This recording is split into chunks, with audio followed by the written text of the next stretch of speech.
I'd like to welcome everyone here today. Thank you so much for coming. I'm Lauren Glendavidian. I can tell right now the acoustics might be a little challenging in this room. So I will project, and if anyone has any trouble hearing any of the speakers, please just raise your hand. And we have some chairs up here, and I hope you feel free to avail yourself of the snacks because we have plenty of them. And we're also, if you'd like a drink, you can certainly get yourself a glass of wine or something at the restaurant. I'm Lauren Glendavidian, and I am the director of CCTV Center for Media and Democracy. And we run Common Good Vermont, which is a project to help nonprofits to be more effective. And we also run Channel 17, Town Meeting Television, which is a government access channel, one of 50 across the state of Vermont. And we have always been concerned with our colleagues' ability to tell the stories that we have and to be effective enough to have a story to tell. And we're very excited today because this is a new partnership that we're involved in with NetSquared, which is a national initiative to help activists and nonprofits to be more effective in the areas of using technology and communications, a field that we are deeply familiar with, yet it is a new partnership. And I think some of you are familiar with TechSoup.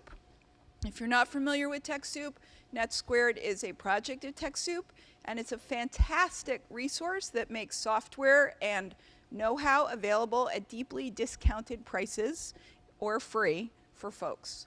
So this is the not the launch of the Burlington NetSquared, because our colleague Amanda Levinson had run the NetSquared for the last year, but Barrie Silver, who is here, and Common Good Vermont and CCTV, along with Morgan Webster, who is our new Common Good Vermont coordinator, have put this event together for you in partnership with Tom from Paw Prints and Mail. Tom, thank you so much for joining us and helping to support this event so that we could all pay $5 to come. It's fantastic, so thank you. And Tom is not just a printer, but he is a real communications resource. And if you haven't signed up for his newsletter, where there's some great resources on a very regular basis about how to make the most of your printed and non-printed communications, Paw Print is a great resource. And Tom, we thank you so much for being here. Did you want to say anything, just a short hello, or just wave and smile and wave? So I'm thrilled to be here and to learn more about what, there's always more to learn about effective fundraising, so it's exciting.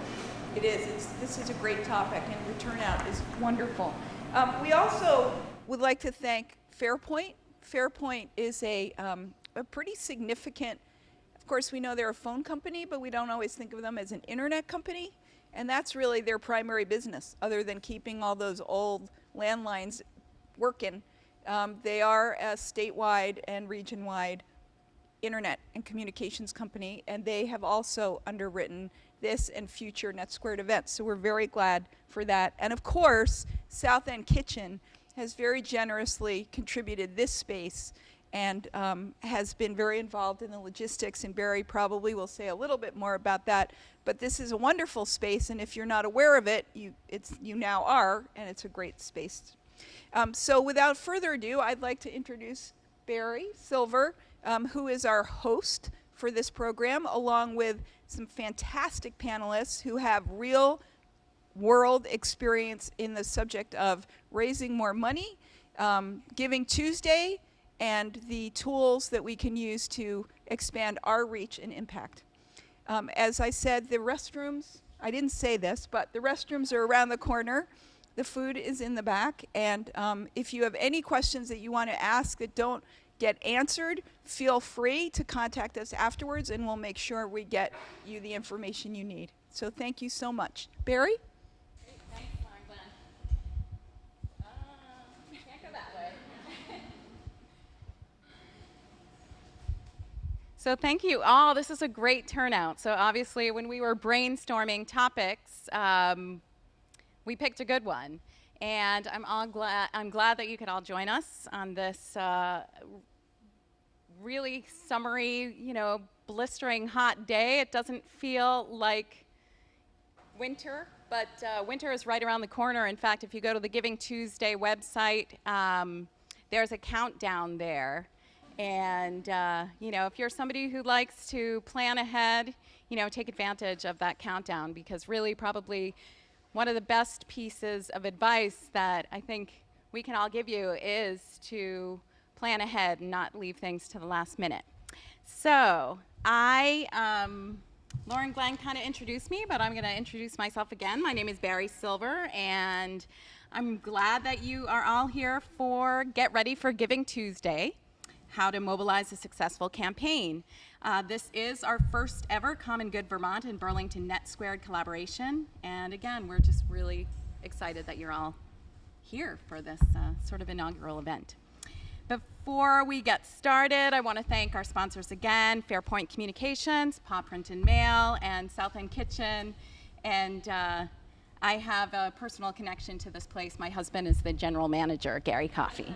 So enjoy. There's chocolate back at the registration table, and please feel free to, we have a very packed schedule, so we didn't build any breaks in, so please take breaks as you need it. If you need to eat or get something to drink, either there's water on the tables, but please help yourself over at the cafe, either during the presentation if you can find the moment, or afterwards.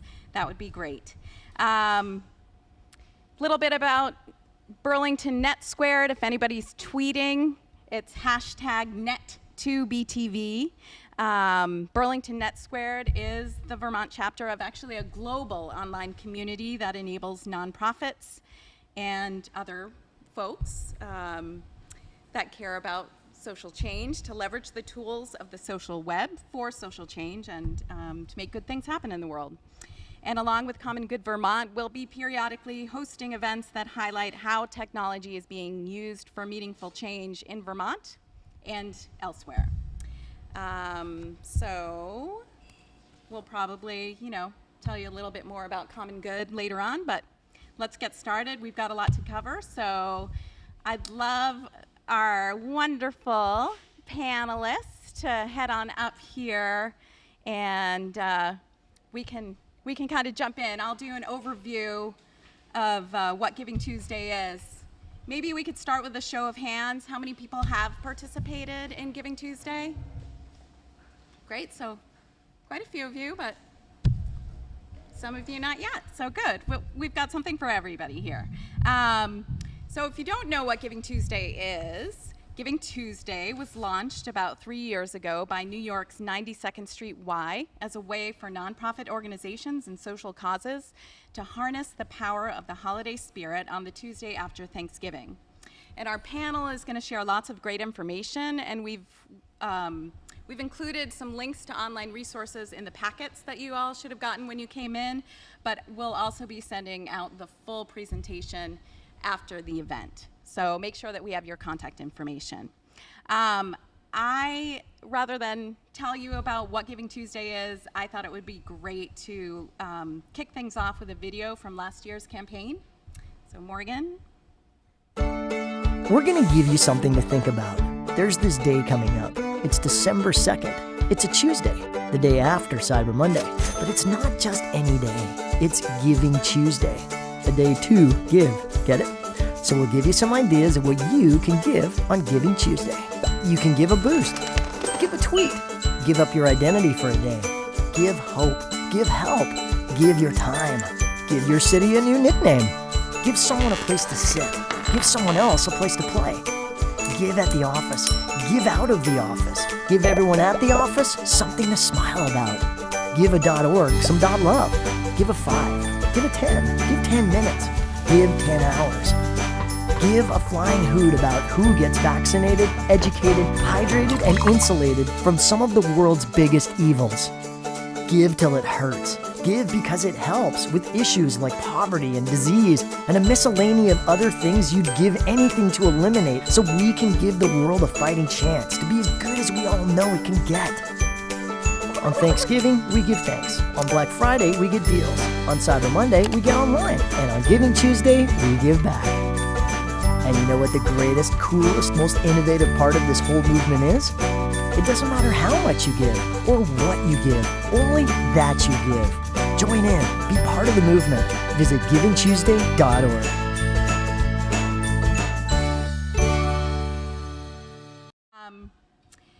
Basically, that video just talked about what Giving Tuesday is and all of the different ways that people can participate. It's not just an event that you can use for fundraising, although it's a super effective way to raise money.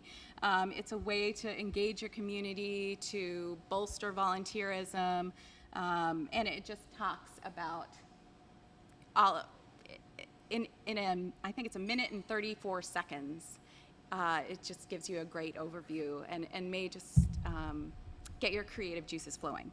So in terms of Giving Tuesday results, in 2014, and granted, Giving Tuesday was launched back in 2012, it's been growing exponentially since then.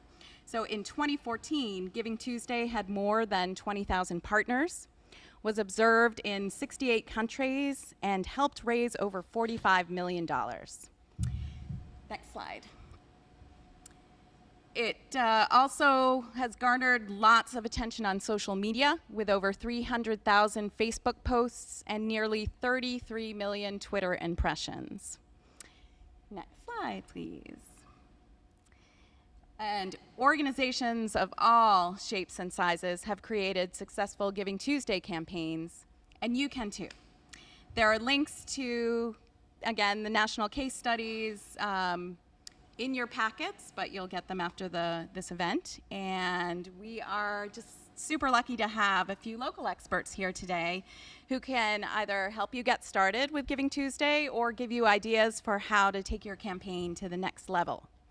So now I'd like to introduce our first speaker. And this is Jessie Angus. And Jessie is the Director of Planning and Strategy at HMC in Richmond. She leads strategic initiatives for clients in healthcare, public health, policy, energy, and financial services categories. Under her direction, brands including It's Okay to Ask and 802 Quits have garnered prestigious national awards. Jessie has said that she learned the business through the lens of strategic media buying and placement, and currently oversees social media planning and execution, among many other things, at HMC. So take it away, Jessie. Great. Thank you. Thank you, everyone. I'm really happy to be here. Let me see if, looks like my slides are coming up. So while those are coming up, I'll just give you a little bit more information about me. In my role at HMC, my main focus is overseeing our planning and strategy for the collection of clients that we work for. And under that, one facet is social media. It's such a strategic medium that it makes a lot of sense for what I do within my role at HMC. So I'll talk a little bit more about that, the strategic part of social media, as we get into the presentation. So it looks like we're good. So Morgan, you can go ahead to my first slide.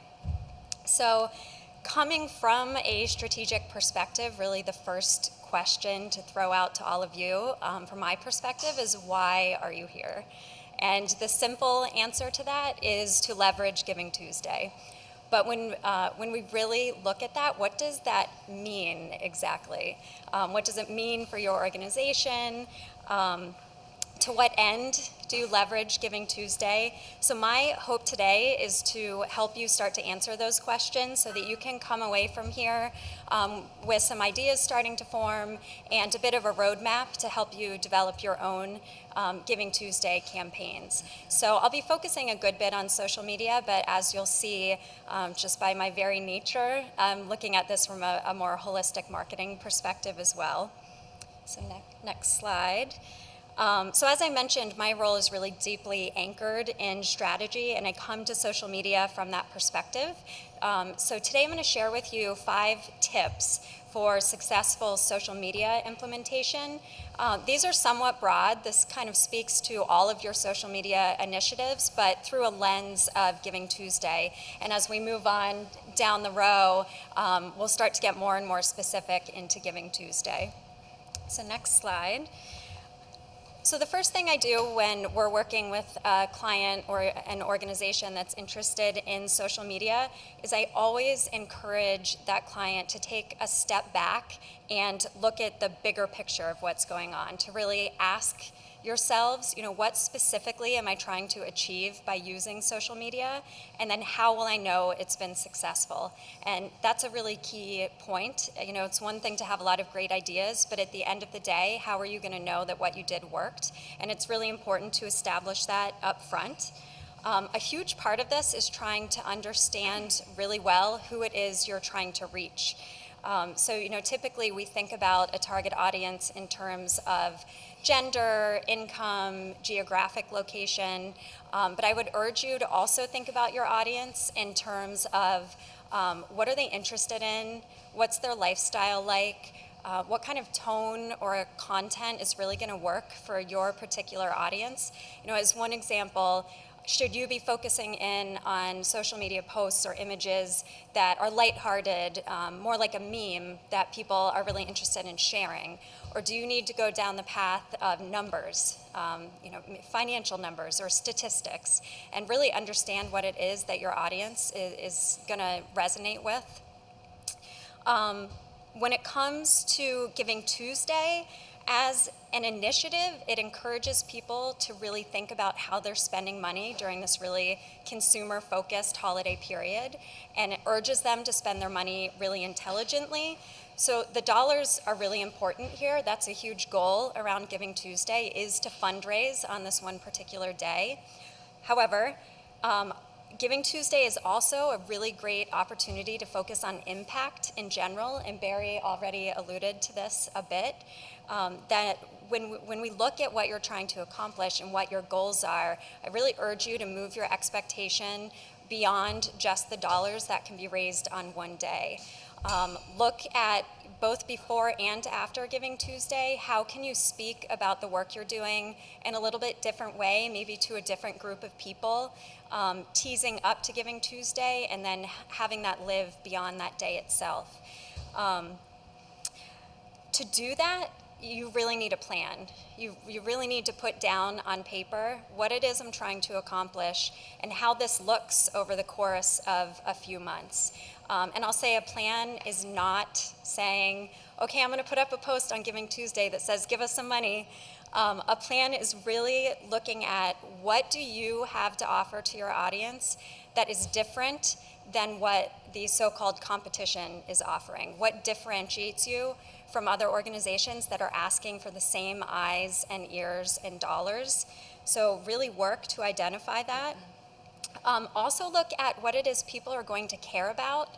And I would caution here that what people will care about may be different than what you think they should care about, and be really careful of that distinction. Again, it's so important to come at this from the audience perspective and understand their mindset and what they're open and willing to hear. So I have an example on the next slide. We work with an organization called Go Vermont. They're a program within the Vermont Agency of Transportation that encourages and also facilitates alternative means of transportation.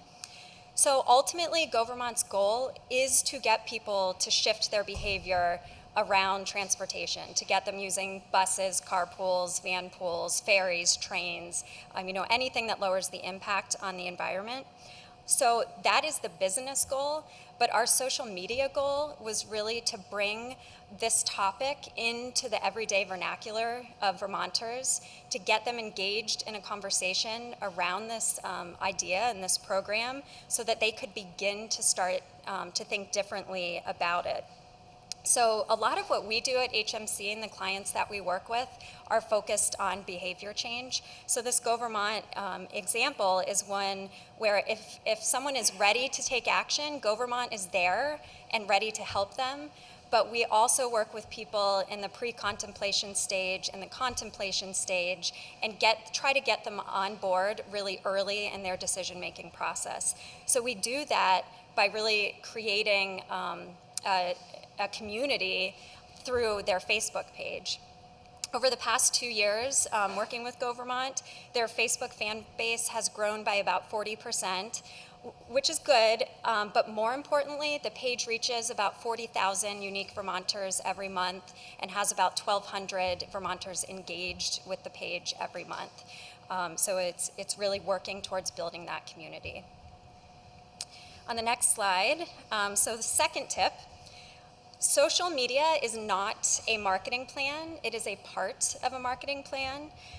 So as an example, we've done work with the Vermont Department of Health Adult Tobacco Cessation Program, which HMC rebranded about 1.5 years ago to 802 Quits. Social media was a really key component of this launch of this new brand, but it was one component. There was also a concentrated earned media effort with public relations. There was a very large effort with partner coalitions around the state and providing them with materials and toolkits and language that they could then take out into the community and use. So there were a lot of different pieces happening all at once. And we did a statewide survey about 16 months after the launch and learned that almost 40% of Vermonters across the state knew about 802 Quits. So that combination of different facets of marketing really worked together. And social media was key, but it wasn't the only thing. And you may have heard of Maryland's Giving Tuesday campaign that they did in 2013. It's called Be More, Gives More. It's so well known because they raised almost $5.5 million in one day, which is amazing. But when you dive deeply into what they did to do that, they had a call center, they had media campaigns, they had local businesses helping them, they had hundreds of organizations involved in promoting this campaign. So again, they used the hashtag, they used social media, but they had a really concentrated effort. So the lesson here really is to think about what other outreach you can use to complement what might be happening in social media that's realistic for your organization. I mean, Be More had a lot of resources available to them. So it's all scalable to what you're able to do and what's available to you. But cross-promote your social media as much as you can. Signatures in your email, signs at your office or out in the community where you work, in press releases, e-blasts, reference whatever social media channels that you're using and help drive people to there. And start early. As we've talked about, and we were talking earlier, what does that mean, start early? You know, start as soon as you can. Because for my recommendation to start with a plan and then jump into it, you're gonna wanna start planning now to get some really good things going before Giving Tuesday actually gets here. So next slide. Tip number 3, go into Giving Tuesday like you are throwing a party. You wanna look your best, you want your space picked up, you want some nice goodies laid out for people, and you wanna leave them wanting a little bit more. So what I mean by that is make sure your landing pages have all the information you really need. Make sure they're attractive. You know, it's not too hard in Facebook or Twitter to update your cover image with something that's eye-catching. If someone sees a post you put out there and they're pretty intrigued by it, it's a good bet that they may click through to your page in whatever channel they found you on. And you want to give them more while they're there. You want to give them a better feel for what you're about. So make sure you have some good content up there that's also not just Giving Tuesday, but gives a feel for who you are and what you do. I will caution though, don't put up a bunch of posts all at once just to backfill content in your channels, because that can really annoy people if it comes across as spam. So again, get your plan together, get a calendar laid out as part of your plan, what's gonna go up when, and why is it going up, to what end, what's the goal of each post. And it's just September 16th, so you have some time to get that together. And Giving a little Tuesday, bit. I don't know if we said, it's December 1st, 2015 this year. So you do have some time. Yeah. And use it wisely. Yes. So next tip, number 4, is be real. And there really are 3 areas when you're thinking about the content that you're going to be putting out there around Giving Tuesday to remember to be real. And the first is to be authentic to your own organization, who you are, how you talk about yourself, in all of your outreach and communications, are you more formal, less formal? Make sure that's reflected through and show the world who you really are and what you're about. Be real to the audience too, though. Deliver information to them that they are ready to hear. I mentioned this earlier. Just because you have information that you really want them to know and you think is great for them to know, just do a little bit of background research to make sure that's what's going to resonate with them and that's what they're interested in hearing. And that can be as simple as looking back at previous posts you've done, go into Facebook Insights, go into Twitter Analytics, and see what's worked. And that will give you a feel for what your audience is looking for. Be real to the channel, too. One of the examples you see behind me is a post we did for Go Vermont. What we found with Go Vermont is the number one thing that resonates with the audience of commuters, which is basically everyone in the state of Vermont, is that they live in Vermont. There's such a huge loyalty and affinity to the state. And we found that using that, leveraging that to help build this community of people who engage with each other was really key. So we did this in a way that works really well within Facebook. We went very image heavy, very text light, and very topically relevant to what people are interested in hearing. And these posts have done really well. Likewise, another example behind me in Twitter is work we've done for Northfield Savings Bank. Another example, their tweets, we tend to promote organizations that they partner with that do really great things in the community, and our focus is on those great things happening in the community. It's more of a caveat that, oh, and yes, we really like supporting them. We're really proud to support these organizations. But that works well in Twitter because it's not a promotion-focused channel. It's more about the good that's happening in the community. It's more about interesting and relevant information. While we're looking at these tweets, I'll just say a quick word about hashtags, which Barrie and I were talking about earlier. When hashtags first came into being, they really were a way to organize and categorize information. They're an easy way to click on an event hashtag and see everything that's happening at that event, or the BTV hashtag to see everything that's going on in Burlington. And it's really evolved to the point where hashtags have also become content. You'll see on Instagram, Twitter, even Facebook, entire paragraphs of hashtags. So my caution would be to use hashtags intelligently. Just ask yourself when you're considering hashtags, does this improve the usability of the post so people can get to a category? Or does it improve the information that I'm presenting in the post? Does it give a tidbit that's not there otherwise? And if the answers to those are not really, skip the hashtag. Too many hashtags not only start to take up a lot of real estate, but they take away from the meaning of the post that you're trying to get out there anyway. And you don't want to do that. You want your post to remain effective. So be smart about hashtags.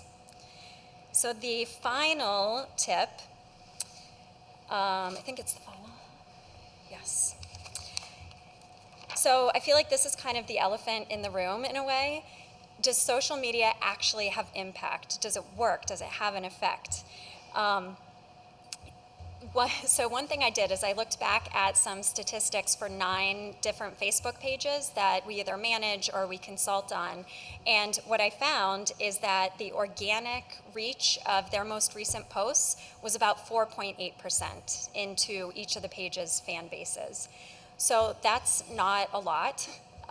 But it's not insurmountable. That doesn't mean the channel is not going to work for you or that it won't be relevant. And there are a few things that you can do to really help improve the reach of these posts. One thing is frequency. Because the reach is so small, if you do a post early in the week and you do another post later in the week, there's not much overlap in the audience between those two posts. And there have been studies done to show that. It's about 30%. So maybe 1/3 of your fan base would see that post twice.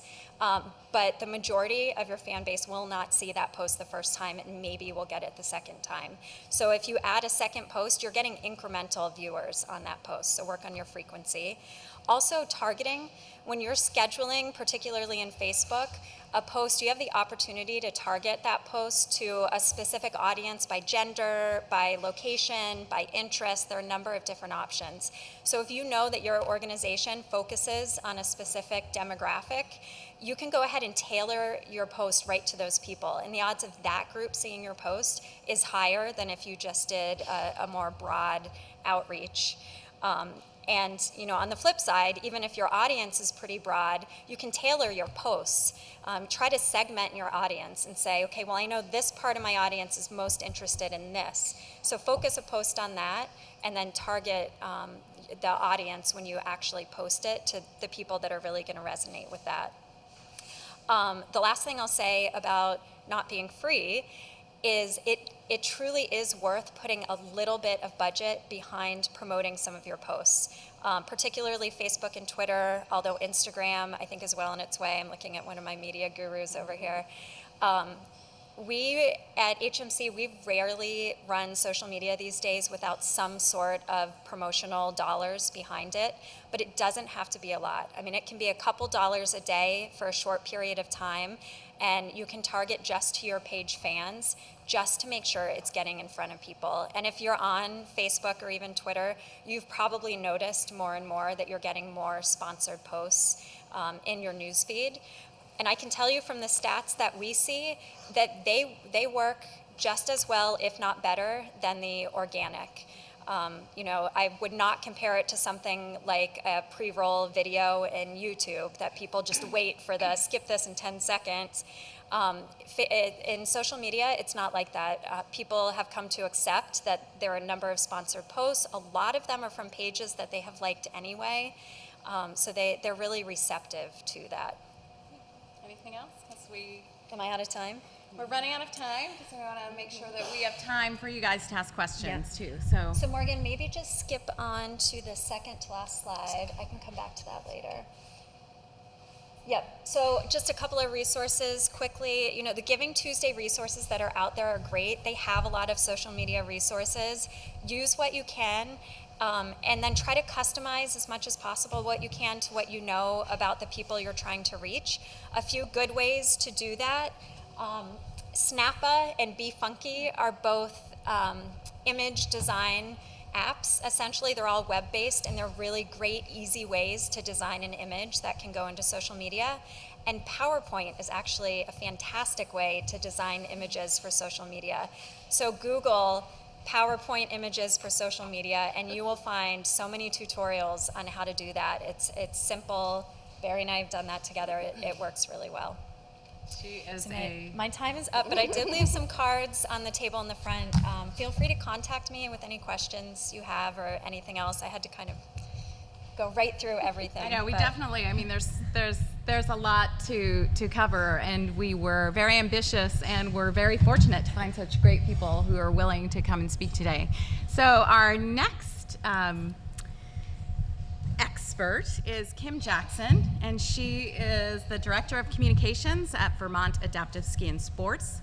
She has over 20 years experience with marketing and communications and has worked for Vermont Adaptive as a consultant for 5 years before joining their staff in 2013. She's now responsible for marketing, communications, brand management, and outreach for Vermont Adaptive. And her work spans from owning KJPR writing and editing services to being a guest instructor at UVM to writing and placing stories in publications such as the Boston Globe and Sports Illustrated, and working as the PR director and communications manager for Killington Resort. And Kim will tell you that they've participated in, or Vermont Adaptive Ski and Sports has participated in Giving Tuesday for the past 2 years? So the past 2 years. Hi, everybody. Quick little background, just so you know a little bit about the organization. Who's familiar with Vermont Adaptive? We're up here in Burlington on the waterfront. Great. I'll just kind of dive right in. Just a quick synopsis, we're nationally recognized. We're the largest nonprofit in Vermont to offer daily, year-round sports and recreation for people with disabilities. And we cover all disabilities, so we don't just focus on physical or developmental, cognitive. It really doesn't matter. We're very individual-based, one-on-one, all ages, 3 to 83. We serve all populations. Our winter locations are at Pico and Killington down in the central, and Sugarbush Resort and Bolton Valley right here over on 89. Summer, we're statewide, more so than in the winter, and we're up here on Lake Champlain. We partner with the Sailing Center and offer adaptive sailing there. And then on the bike path, we do biking, hiking, obviously the canoeing and kayaking on the lake. And then we have central and south locations as well. We have a budget of a little over $500,000 for operating, and we're a small staff of 7, of which I am the kind of communications, IT, fix the copier, as you know, in nonprofits. If you're a communications person in nonprofit, you kind of get thrown into a lot of things. So we've done this now for 2 years. The first year, someone came to me a couple of weeks before Giving Tuesday and said, "Are you doing Giving Tuesday?" And I was like, "Yeah." And we jumped in and did a couple tweets and a couple of posts, and that was our first foray. And as Jessie said, you really, planning is huge. And so for last year, we put together a little more cohesive plan. And the plan really started right from the Giving Tuesday toolkit. And I highly recommend, if you haven't been there, there are so many resources right on that site that can really kind of kick you into what you want to do. So can we skip ahead to, perfect. Can I ask a question? How successful were you that first year when you just were like, yeah, we'll do it? The first year was more of an awareness. We jumped in, and I'll touch on that a little bit. We talked about Giving Tuesday as being a fundraising platform, but it's also that brand awareness and the volunteerism. And so that first year, we weren't really going after that donation. We just didn't have, if we were redirecting somebody, I didn't have that platform, that landing page ready. There just was no way. So it was really more getting out and asking people to quickly tell their story, how Vermont Adaptive has impacted them, whether they were a participant or a volunteer donor, just to kind of create a little awareness to look like we were in the game a little bit. But for us, and for me especially, I'm really lucky because the stories that come out of Vermont Adaptive are amazing.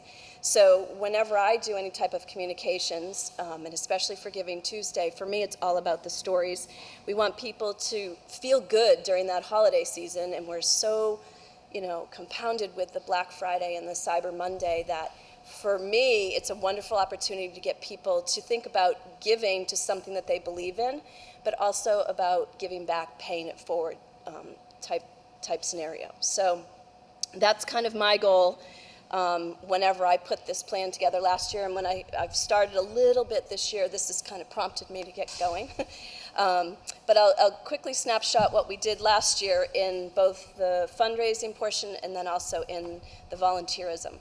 So we set a goal last year of $20,000, figuring that we were going to raise 10 and then we would find a matching donor for 10. So we looked at our high-level donors who hadn't necessarily given to us recently and made some asks. And really there's always a donor who wants to see their gift leveraged.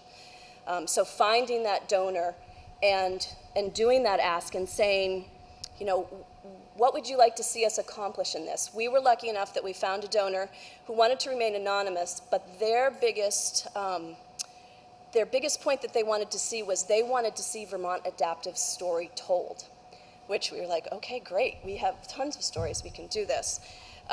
So being anonymous and telling the story, those were really the 2 requirements that the donor had. And we were able to leverage that, and we ended up with $27,000, including that $10,000 gift. So this year, where am I? I'm on the right. Yeah. We sat down as a team and we were like, okay, who are we going to find for a donor this year? And we felt that we needed to go back to that that donor from last year and almost give them that first right of refusal, because who knows, maybe they wanted to do this again, they liked how it worked. So we did, and they upped the ante, and they've given us a $20,000 match now. So this year our goal is $40,000. And it's just being able to say that, go out and say, you know, VPR always resonates with me, and especially the past couple weeks because they're fundraising.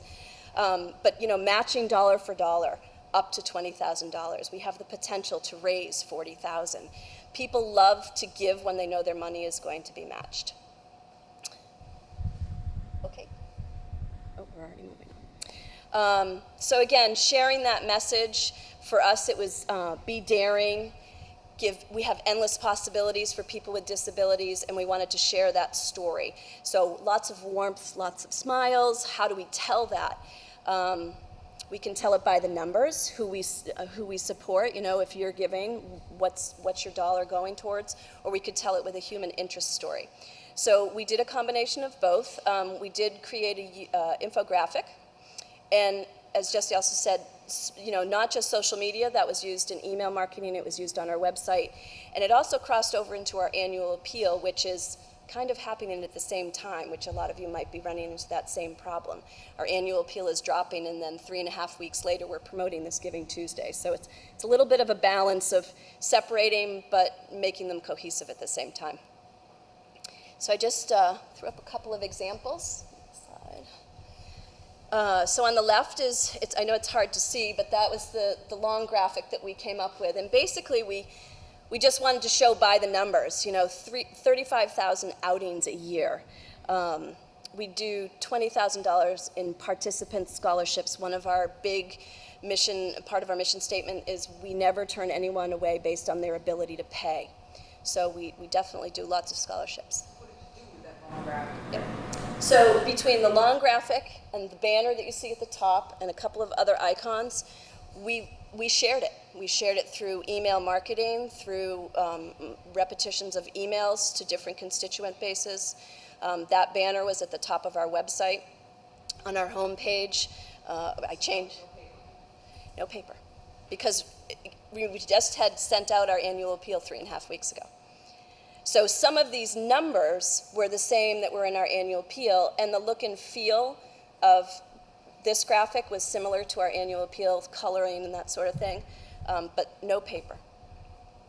And again, that message of that matching dollar for dollar, you know, your donation will be doubled.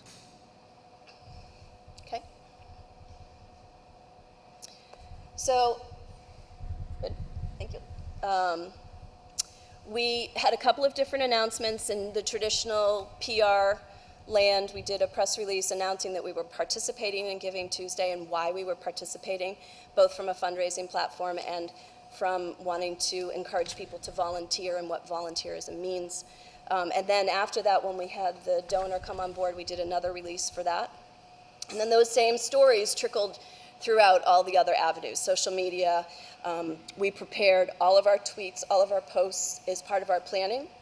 And then we added in as we went along as different stories came about, but at least we had a set schedule of what we were going to say, when we were going to say it, how often were we going to try to direct somebody to donate versus share a story versus talk about how they volunteer.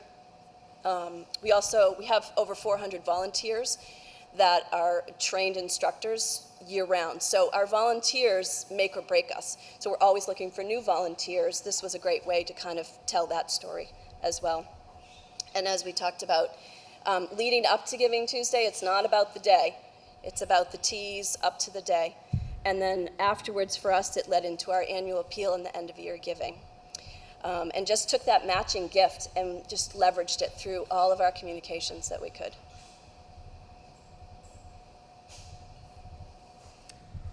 So the other part, the giving part, the monetary part, is pretty straightforward. For us, it's also about time, talent, and the treasure, but the time and talent. And there's many ways to give and many ways to give back. And for us, it's through our volunteers. We have about 400 of them. And we went out and asked them, why should somebody give to Vermont Adaptive? Or why do you give? Why do you help? Why do you give your time? Maybe donate. Some of our volunteers do donate as well. We prepared in the various winter locations work days on Giving Tuesday and encouraged our volunteers to come out and work on specific projects as a way of giving their volunteer time at each location. And then on Giving Tuesday, I had live info to share on social media. I had pictures, I had comments from our volunteers, and we shared a lot of photos and videos on that day. And then we also we made an extension of it. So this is Giving Tuesday, how do you give to your community? And we asked our volunteers, maybe you can't make it to Vermont Adaptive because you're a volunteer who lives in Boston. But how might you be spending part of Giving Tuesday or an hour of Giving Tuesday in your community? Are you giving blood? Are you helping at a local elementary school? Send us a picture of what you're doing. And so we then tweeted it out there. So it's just another way of creating that awareness around, for us, volunteering and what that means. We had a picture of somebody giving blood, and it just adds another layer to the story. And then in November, we do all of our off-snow training at our resorts. And we asked all of our volunteers, and again, this was one of the programs, I haven't looked this year if it's still there, but the Unselfies was part of the campaign last year for Giving Tuesday, so I pulled it right from their site and their toolkit. And we asked our volunteers to take unselfie pictures. We pre-made a plaque that just said, I love adaptive sports, and they took photos. So in November, I had all these photos ready to go for December 2nd. In addition, us as staff did the same thing. And we just, from my standpoint, I gave out the tools, whether it was photos, whether it was prepared tweets, literally in a 2-page document, and said, please share this. Start sharing this now and into Giving Tuesday. And again, it's a finite day, but we also look at the breadth of time because it falls into our annual appeal. Some people like numbers. So if 1,000 people made an average donation of $50 between November 10th, which is when we started to tease Giving Tuesday, through the end of the year, that would have been $50,000. So $50 is tangible, and people can wrap their head around that. So trying to bring that message down to a level where people are comfortable either giving money or time. And then the next slide is just a couple of examples of what we did. So on the left is a volunteer, and he is sitting in a couple of monoskis, sit-skis. And then on the right, that was the sign that we created. And I had so many of these, so every day I could tweet 3 or 4 of them. And then we probably did on average 2 or 3 Facebook posts a week leading into Giving Tuesday. And then this is our executive director, Erin Fernandez. This is the selfless selfie. I'm thankful to get to work in an industry I love with people who are awesome. Best job ever, like family. And then we have mine. For the people I work with and for all of our athletes, you are the inspiration for my written words. Thank you. And then this was the other girl is a daughter of one of our athletes. And then what I also did was I put it out there, which I don't know, I might have been a glutton for punishment, but I put it out there and I said, if you really want to share something and you have no idea what to write, call me, email me, tell me what you're thinking, and I'll wordsmith it for you and give it back to you. And who did you put that out to? Everybody, all of our clients, all of our volunteers. It was in our email newsletters. So, realistically, I did get response, but it wasn't so overwhelming that I couldn't handle it. Our email marketing is we have a base of about 3,500, so it's not huge. So it was great because if I gave folks the tools, they ran with it, and that really helped make everything go. And then the last one, I think. Really engaging and thanking all of our community, and our community, spans athlete participants, volunteers, donors, foundations and grant support, businesses, and just encouraging them to give back, whether it was through money or through time and talent, and then encouraging them to tell those stories. I always kept asking, why do you give? because those were the little sound bites I was looking for that then I could share. From the volunteer standpoint, another number, 400 volunteers is 15,000 donated hours annually back to teach adaptive sports. So they're not necessarily giving the money, but that's 15,000 hours of staff that we could never pay, or instructors that we could never pay. Show us your best Vermont adaptive spirit today. Just a couple of tweets. And then my very last one that we ended with was just the quick thank you when we were done and we announced how much we had raised, and that's what we ended up with. So this whole, having put this together has now prompted me to think I'm behind and I need to go home and figure out what I'm doing this year, and I need to look at that toolkit. But I do redirect you back to that. There's just some wonderful resources and graphics and various ideas that you can pull from. And it's just givingtuesday.org is where you'll find a wealth of information, as well as some of the other stuff that I've found by Googling Giving Tuesday, and I just tried to vet some of that for all of you. And follow the hashtag. That'll take you to a lot of other different ideas on Facebook and Twitter. So moving on to Lori Goldman, who is the Community Outreach and Volunteer Specialist at the Committee on Temporary Shelter, which you might also know as COTS. She's been in nonprofit development for about 5 years and helped launch the hashtag 172VT campaign to raise awareness about childhood homelessness in Chittenden County. And I'd really encourage you to check out this website. It's www.172vt.com. It's pretty amazing what you've done there.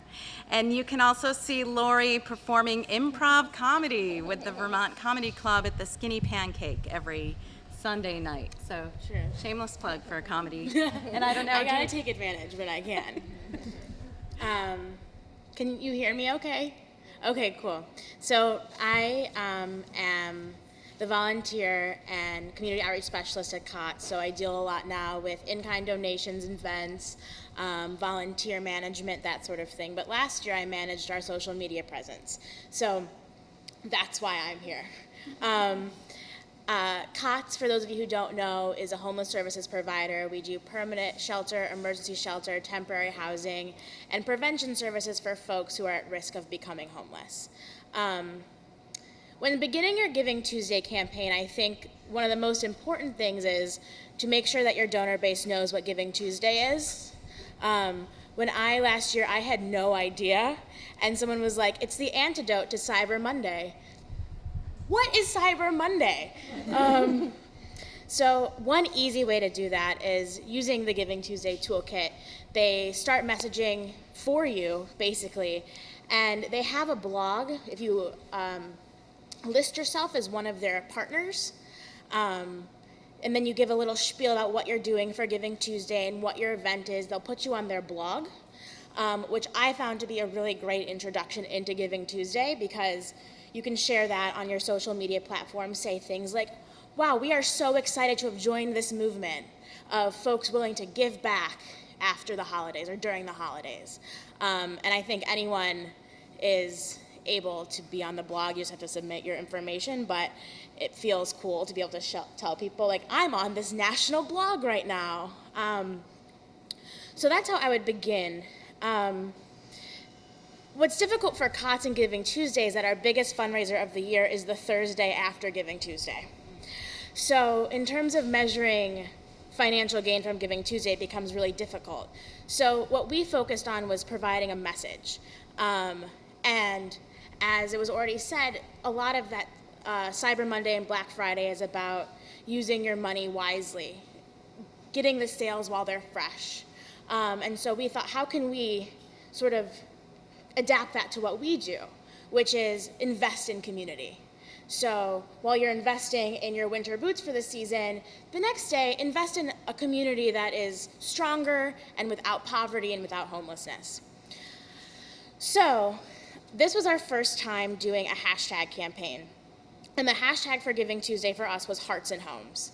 The idea that we wanted to put more hearts more individuals in homes.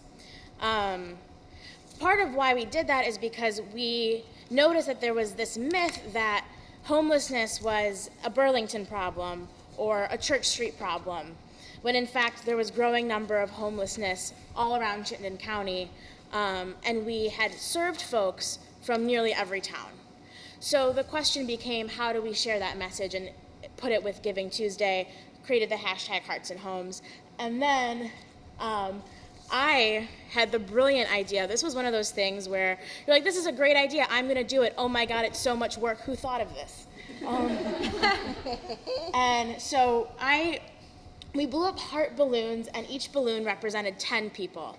So this was Essex, so that was previously, I think. Oh, so before was Winooski, and that was 211, so that's 21 balloons. This is 13 for 136 folks who used our services in 2014.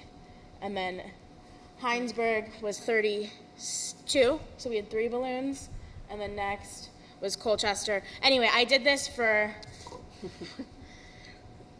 35 towns. My car was like a clown mobile.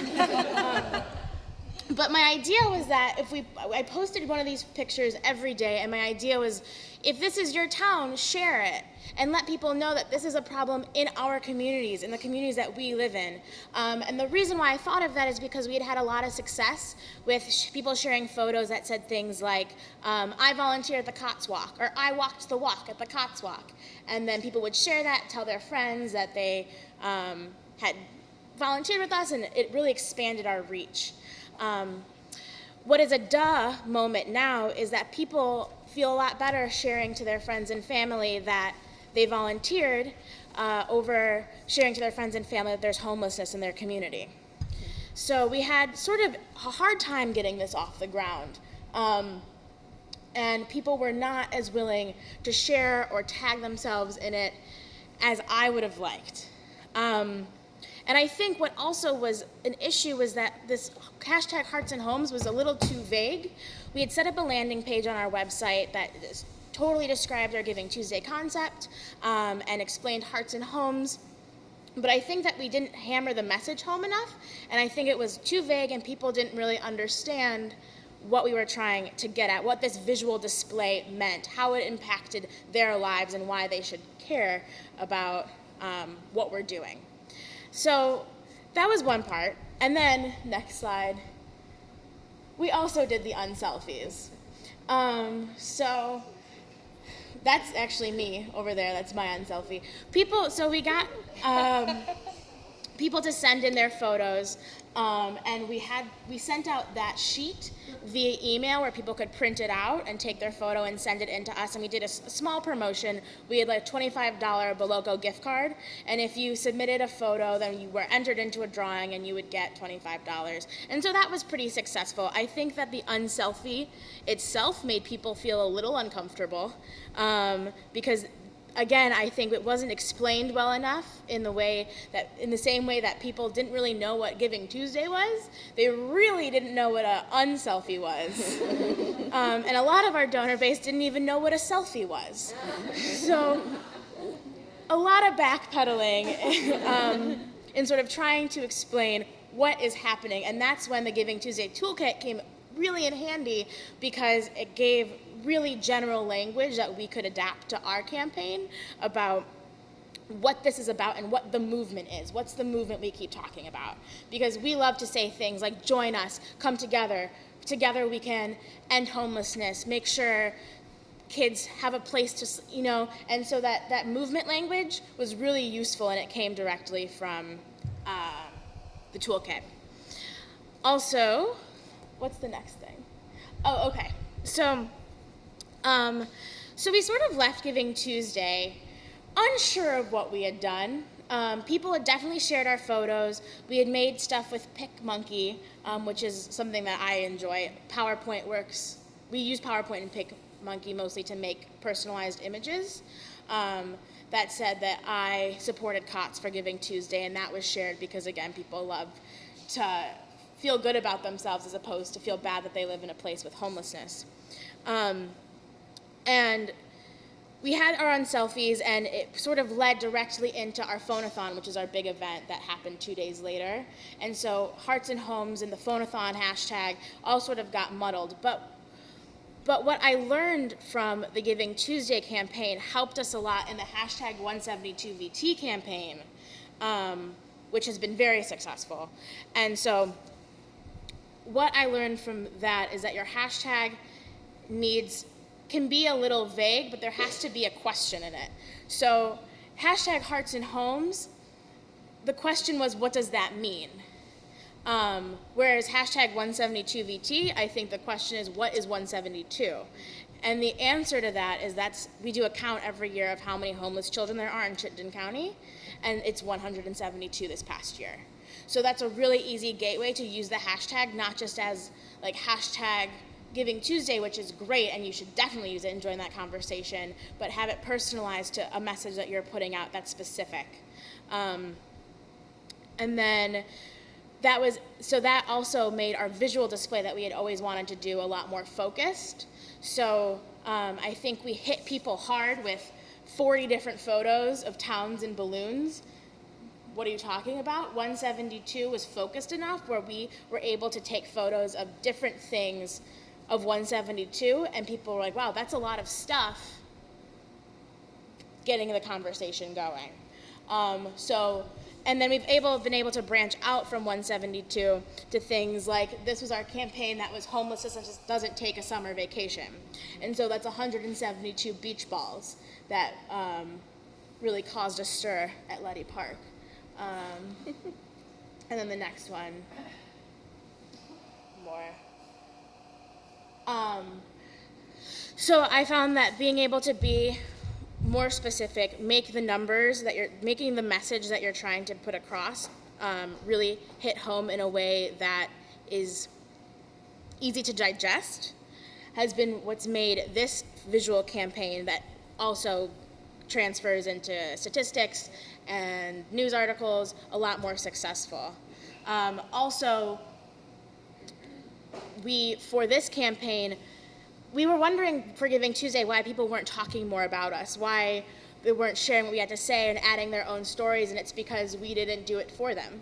And I think that for 172, we had sample tweets, sample emails, sample Facebook posts to share, and that's all on our 172 landing page, which is a part of our website, which I might recommend doing for Giving Tuesday that we're thinking about now, is having a domain name that you buy for $10 and have that be a landing page on your website that explains everything you're doing, how people can get involved in your own movement, and have shareable things that they can put out in their own platforms.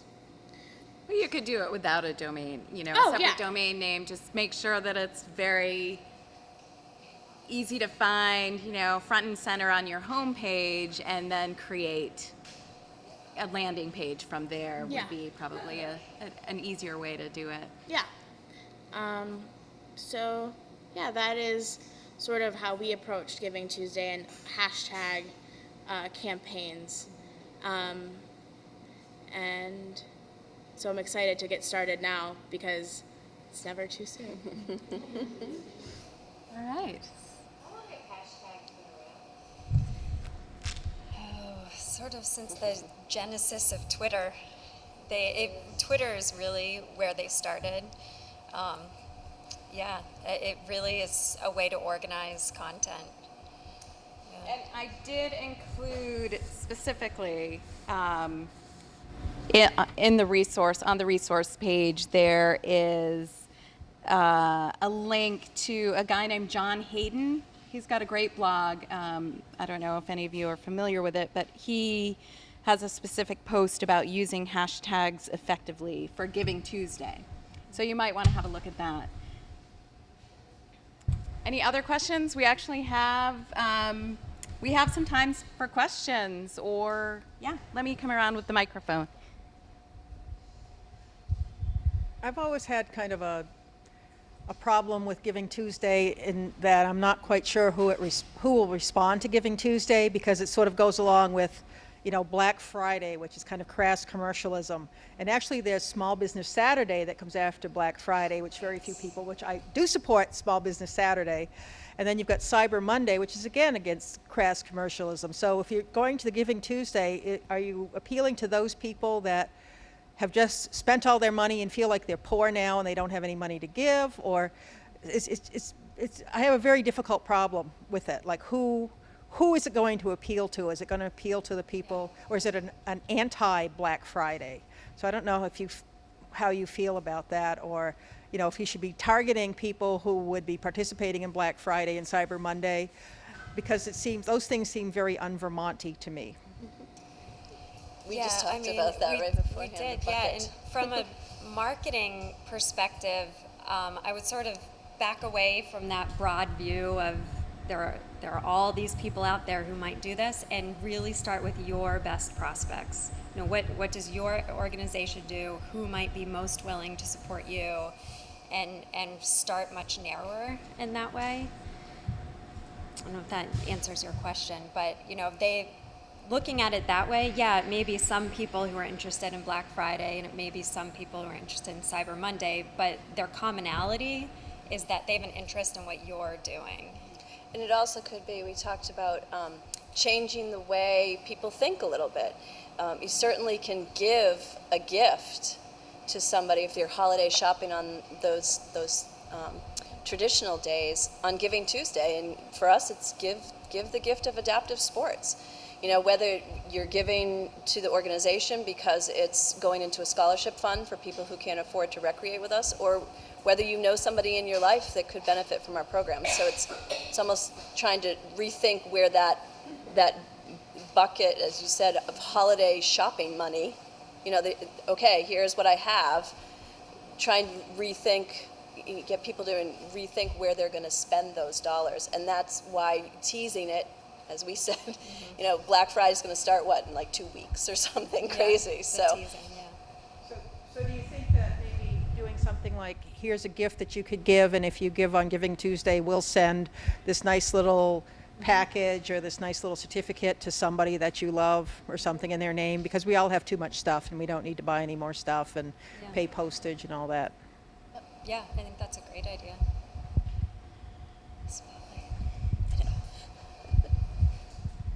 Hi, thank you. Is this on? I don't know if it's doing anything. Oh, okay. Sorry. I guess my question is around metrics and how you measure it. So I'm wondering about different examples that any of you could think of. I know you're all talked about setting a goal and working towards that specific goal. And if your goal is dollars, I imagine, are you just tracking dollars raised on Tuesday, which I don't think, or is it a time frame? And, I guess I was hoping you might speak to the different ways of measuring the success. For us, we had a couple of different types of measurement. One is that PR type of measurement where just impressions and brand awareness, that's really obviously hard to measure.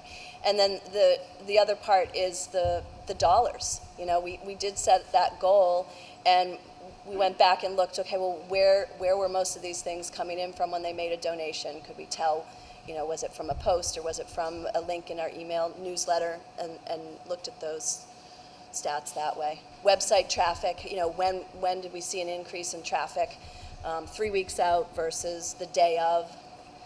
And as donations came in, we could see the ebb and flow of that.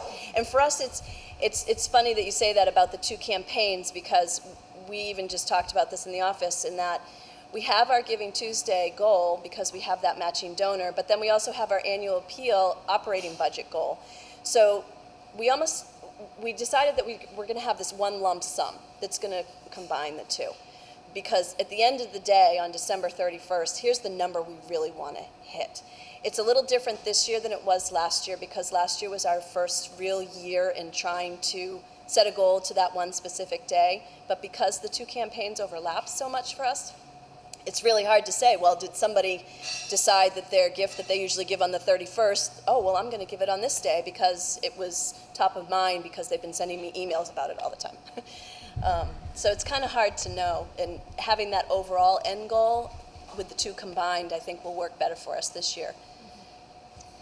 Yeah, and we look at it at HMC, and we really do our, sorry, I'm being blinded, we do our metrics in a three-part system. We call them the 3 E's, and it's really outcomes led. So we start with the last E, which is effect. You know, what is the effect we ultimately want to have? That comes from your objectives, from the planning that you're doing.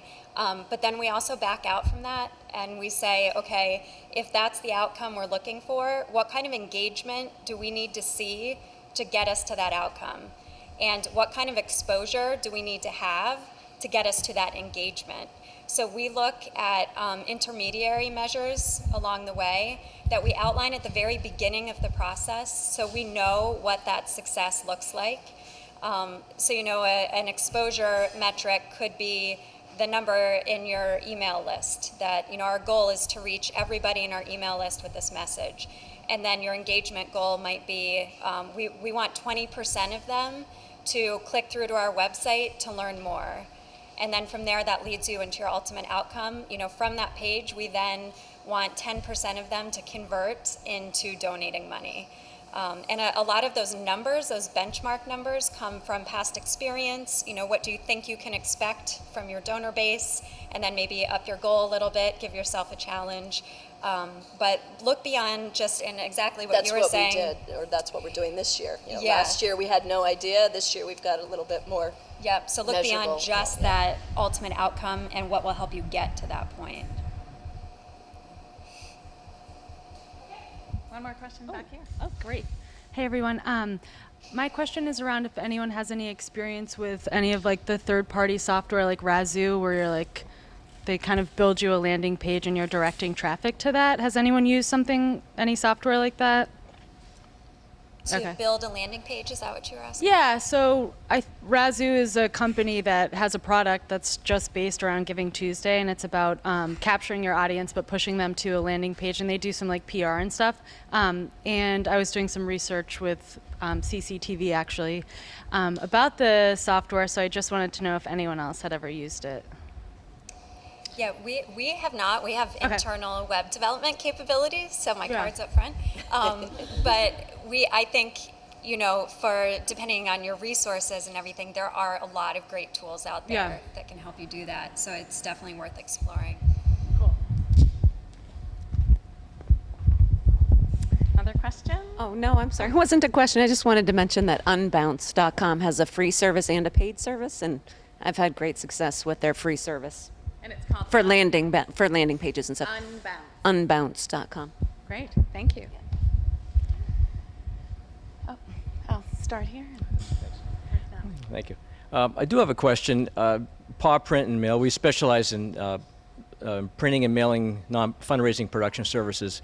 And I'm just curious, really, with the group that we have here, to what degree does direct mail still play a role in your fundraising efforts? And particularly driving traffic to social media accounts, web landing pages, and so forth. I'm just curious. Anybody want to take that on?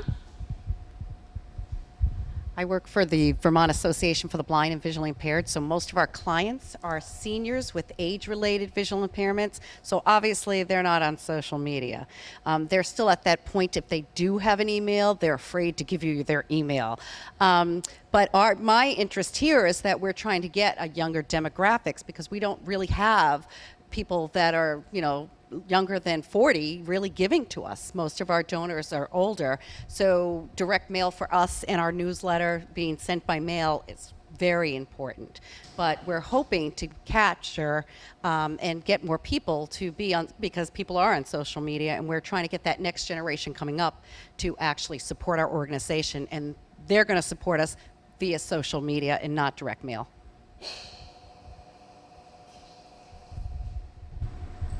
So I'm curious about that evolution between the annual campaign overlapping on top of Giving Tuesday. I'm in a really unique position with an organization that's like super small, like I'm the part-time staff person that's 8 hours a week kind of thing, and we serve 7 towns. along the Cold Hollow Mountains in northern Vermont.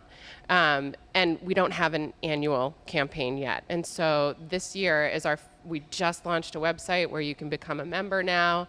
And I'm looking at using Giving Tuesday as part of that end of year appeal. What would you guys suggest? What are the things that you've noticed that you're like, this is what I would change, or this is how I have to mesh these two things together so I can get that maximum exposure out of them? I mean, from my perspective, as you know, both of you really were saying that storytelling is so important, and that's relevant across everything that you do.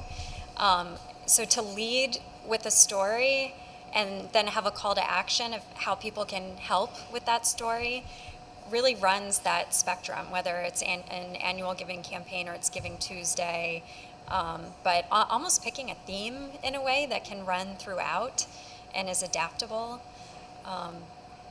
You know, I think your idea with the beach balls and all of that, that's a great example, because it's broad enough and it's visionary to the whole organization that it doesn't have to be pegged just one initiative. It can carry throughout. My message didn't really change between my annual appeal and Giving Tuesday. So it was just delivered a little differently at each time.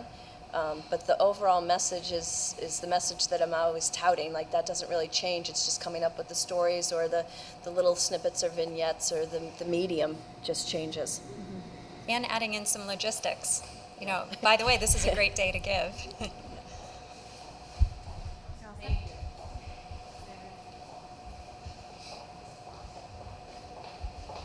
So that was precisely my question. You tell your stories. This is a great story. Donate to the Red Cross. You know, give to your town.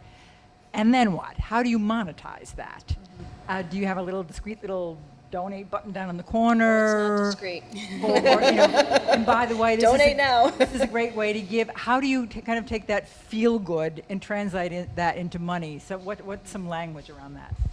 It's just really scripting that message. And for us, you know, a participant's voice is going to go much further than my voice. So it's going to my participant, my athlete, and saying, what does Vermont Adaptive mean to you? And literally taking their quote and using that as part of the story, part of that message. Trying to resonate, you know, we always say pull at the heartstrings.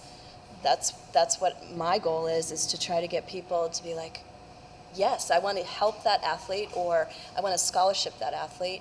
I want to buy a $10,000 ski for the organization. Mm-hmm. Yeah.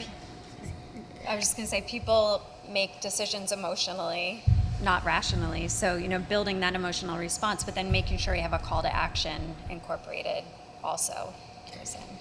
I think people aren't surprised to know that their money is what can help in a lot of ways. And so I don't think that it's shameful to ask for money after telling a story, because the emotion that you're trying to evoke is, how can I help? I want to be involved. And sometimes the best way to be involved is to financially support an initiative that can help the people that you want to help.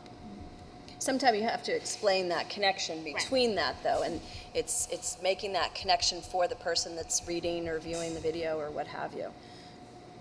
And I think that's why, to get back to your question, Marie, the value that Giving Tuesday offers, you know, sort of being sandwiched in the middle of the holiday season, in the middle of Black Friday and Small Business Saturday and Cyber Monday, or actually it's not in the middle, it's at the end.